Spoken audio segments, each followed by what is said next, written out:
ತವರು ಜಿಲ್ಲೆಯಲ್ಲಿ ಅಭಿವೃದ್ಧಿ ಮರೀಚಿಕೆ ಆರೋಪ ಕೇಳಿಬಂದಿದೆ. 2-3 ಬಾರಿ ಸಿಎಂ ಆದರೂ ಕೂಡ ಕ್ಷೇತ್ರ ಮಾತ್ರ ಉದ್ಧಾರ ಆಗಿಲ್ಲ ಅಂತ ಹಿಡಿ ಶಾಪ ಹಾಕ್ತಾ ಇದ್ದಾರೆ ಕ್ಷೇತ್ರದ ಜನ. 2 ಬಾರಿ ಗೆದ್ದು ಸಿಎಂ ಆಗಿದ್ದಾರೆ, ಅಭಿವೃದ್ಧಿ ಮಾತ್ರ ಕುಂಠಿತ. ಜನಪ್ರತಿನಿಧಿಗಳು ಅಧಿಕಾರಿಗಳ ವಿರುದ್ಧ ಈಗ ರೊಚ್ಚಿಗೆ ಎದ್ದಿದ್ದಾರೆ.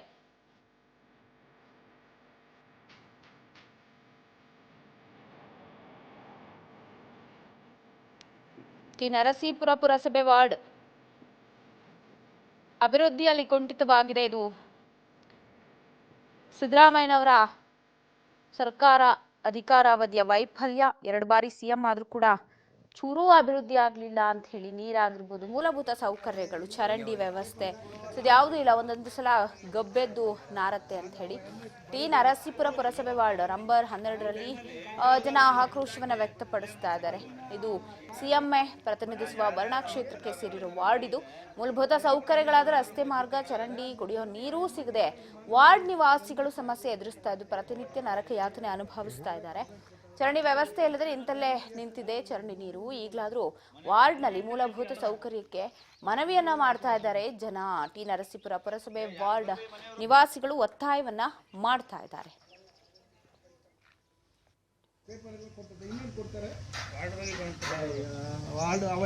ಬರೋದೇ ಇಲ್ಲ. ಹೋಗ್ಲಿ, ಈಗ ಒಂದು ಪವರ್ ಐತೆ. ಈ ಟೈಮಲ್ಲಿ ಯಾವ್ದಾರು ಒಂದು ದುಡ್ಡು ಹಾಕಿ ಕ್ಲಿಯರ್ ಮಾಡ್ಸಕ್ಕಿಲ್ವಾ? ಯಾರ್ಯಾರು ಹಕ್ಕುದಾರಗಳಿದ್ದಾರೆ, ಮನೆ ಇದೆ, ಎಲ್ಲರೂ ಪರಿಸ್ಥಿತಿಗಳಾಗದೆ. ನೀವು ಬರೀ ಆ ಎಮ್ಮ ಗೆದ್ದವಳಿಗೆ ಮಾನ ಮರ್ಯಾದಿಲ್ಲ, ನನ್ನ ಹೆಸರು ಹಾಕಿದಂತ ಅಂತ ಅಂದ್ಬಿಟ್ಟು ವಿಧಾನಸೌಧ ಡ್ರೈವರ್ ಆಗಿದ್ದು ಅವರೇ ಕಂಪ್ಲೇಂಟ್ ಕೊಟ್ಟವ್ರು ಅಂತ ಅಂದ್ಬಿಟ್ಟು ಮಾಡಿ ಆ ಎಮ್ಮನಿಗೆ ಎಷ್ಟು ಸತಿ ಹೇಳಿದ್ರು. ಮುದ್ಗುರುಡಿಗೆ ಹೋಗಿದ್ದೀವಿ. ಮನೆ ವಾರ್ಡ್ ನಂಬರ್ 12ರ ವಸಂತ ಕುಮಾರಿ ಮತ್ತು ಶ್ರೀಕಂಠ ಸ್ವಾಮಿಯವರ ಅಲ್ಲಿ ಮತದಾರರ ಒಂದು ನೊಂದ ಜೀವಗಳ ಒಂದು ವಿಚಾರದ ಬಗ್ಗೆ ಈ ಮೂಲಕ ನಿಮಗೆ ತಿಳಿಪಡಿಸೋದೇನೆಂದರೆ, ಇಲ್ಲಿನ ವಾಸಿಗಳು ಮನೆ ಕಟ್ಟಿ ಸುಮಾರು 16 ವರ್ಷಗಳಿಂದ ವಾಸವಾಗಿದ್ದು ಅವರಿಗೆ ನೀರಿನ ವ್ಯವಸ್ಥೆ ಮತ್ತು ಮೂಲ ಸೌಕರ್ಯ ಯಾವುದೂ ಸಹ ಇದುವರೆಗೂ ಇಲ್ಲಿ ತಲುಪಿಲ್ಲ. ಇವರು ಸಾಮಾಜಿಕವಾಗಿ ಇವತ್ತು ಈ ದೇಶದಲ್ಲಿ ಮೂಲ ಸೌಕರ್ಯಕ್ಕೆ ಏನು ಸವಲತ್ತುಗಳನ್ನು ಒದಗಿಸ್ಬೇಕು, ಆ ಸವಲತ್ತು ಇಲ್ಲಿರ್ತಕ್ಕಂಥ ವಾಸಿಗಳಿಗೆ ಯಾವುದೂ ಇಲ್ಲ. ಇವತ್ತು ಕಂದಾಯ ವಸೂಲಿ ವಿಚಾರದಲ್ಲಿ ಮಾತ್ರ ಪುರಸಭೆಯವರು ಮತ್ತು ಸಂಬಂಧಪಟ್ಟಂಥ ಏನು ಮೆಂಬರ್ಗಳಿದ್ದಾರೆ ಇವರು ಅದಕ್ಕೆ ಫಸ್ಟ್ ಪ್ರಿಫರೆನ್ಸ್ ಕೊಡ್ತಾ ಇದ್ದಾರೆ. ಇಲ್ಲಿ ವಾಸಿಗಳಿಗೆ ಏನು ಅನುಕೂಲಗಳನ್ನು ಇವರು ಯಾರೂ ಅದನ್ನು ಗಮನಿಸ್ತಾ ಇಲ್ಲ. ದಯಮಾಡಿ ಇಲ್ಲಿ ಅವರು 1-2 ಮಾಡಿದಂಥ ವಿಚಾರಗಳು ಸಹ ಇವತ್ತಿನ ಸಹ ಮಕ್ಕಳುಗಳು ಮರಿಗಳಿಗೆಲ್ಲ ಪೂರ್ತಿ ಮನೆಯಲ್ಲಿ ಬಾಣ್ತಿರಿದ್ದಾರೆ, ಸಣ್ಣ ಮಕ್ಕಳಿದ್ದಾರೆ. ಈ ಬಂದಂಥ ಬಚ್ಚಲು ನೀರು ಅವೆಲ್ಲ ಕೂದು ಹರಿದು ಆ ಮಕ್ಕಳುಗಳೆಲ್ಲ ಇವತ್ತು ಸಹ ರೋಗ ಪೀಡಿತರಾಗಿ ಹಾಸ್ಪಿಟ್ಲಿಗೆ ಅಲ್ಲಿಗೆ ಸುತ್ತಾಡೋಂಥ ಪರಿಸ್ಥಿತಿ ಉಲ್ಬಣ ಆಗಿದೆ. ಇದನ್ನು ಇಲ್ಲಿ ವಾಸಿಗಳು ಅವರ ಕಷ್ಟ ಸುಖಗಳನ್ನ ಮೌಖಿಕವಾಗಿ ಪುರಸಭೆಗೆ ಹೋಗಿ ಮುಖ್ಯಾಧಿಕಾರಿಗಳು ಮತ್ತು ಸಂಬಂಧಪಟ್ಟಂಥ ಅಧ್ಯಕ್ಷರವರ ಊರುಗೂಡಿಕೊಂಡು ಹೋಗಿ ಹೇಳಿದ್ರು ಸಹ ಆ ವಿಚಾರನ ಅವರು ಗಣನೆಗೆ ಎಷ್ಟು ಮಟ್ಟ ತಗೊಂಡಿದ್ದಾರೋ ನಮಗೆ ಗೊತ್ತಿಲ್ಲ. ಪರಿಸ್ಥಿತಿ ಭಾಳ ವಿಕೋಪಕ್ಕೆ ಹೋಗ್ತಾ ಇದೆ. ಇಲ್ಲಿ ವಾಸಿಗಳೆಲ್ಲ ಒಂದು ನಿರ್ಣಯ ಮಾಡಿದ್ದಾರೆ, ಇದೇ ರೀತಿ ಮುಂದುವರೆದು ಈ ನಮ್ಮ ಕಷ್ಟ ಸುಖಗಳನ್ನ ಬಂದವರು ಕೇಳಿ ಇಲ್ಲಿ ಡ್ರೈನೇಜು ಮತ್ತೊಂದು ಮೂಲಸೌಕರ್ಯಗಳನ್ನ ಕಲ್ಪಿಸಿಕೊಡೋದ್ರೆ ಅವರು ವಿಫಲವಾದರೆ ಮುಂದಿನ ದಿನಗಳಲ್ಲಿ ಪುರಸಭೆ ವ್ಯಾಪ್ತಿಗೆ ನಾವೇನು ಇದೀವಿ ಕಂದಾಯ ಕಟ್ತಾ ಇದ್ದೀವಿ ಅಲ್ಲಿ ಬಂದು ನಾವು ಧರಣಿ ಹಮ್ಮಿಕೋಬೇಕಾದಂಥ ಪರಿಸ್ಥಿತಿನ ತಾವೇ ನಿರ್ಮಾಣ ಮಾಡ್ಕೊತಿದ್ರಿ.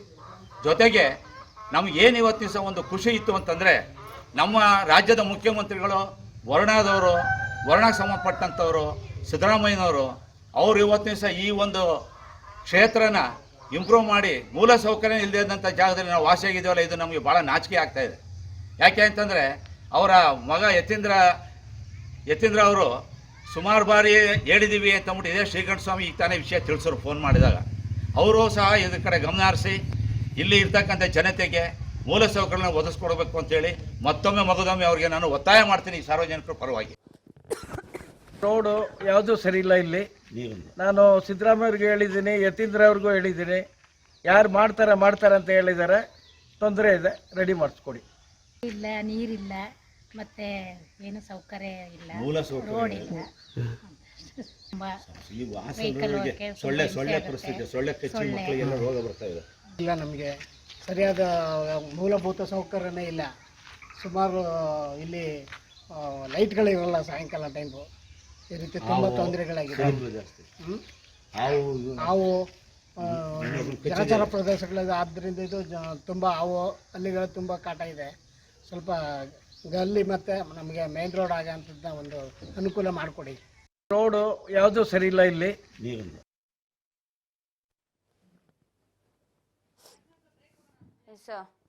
ಸಿಎಂ ಪ್ರತಿನಿಧಿಸುವಂತಹ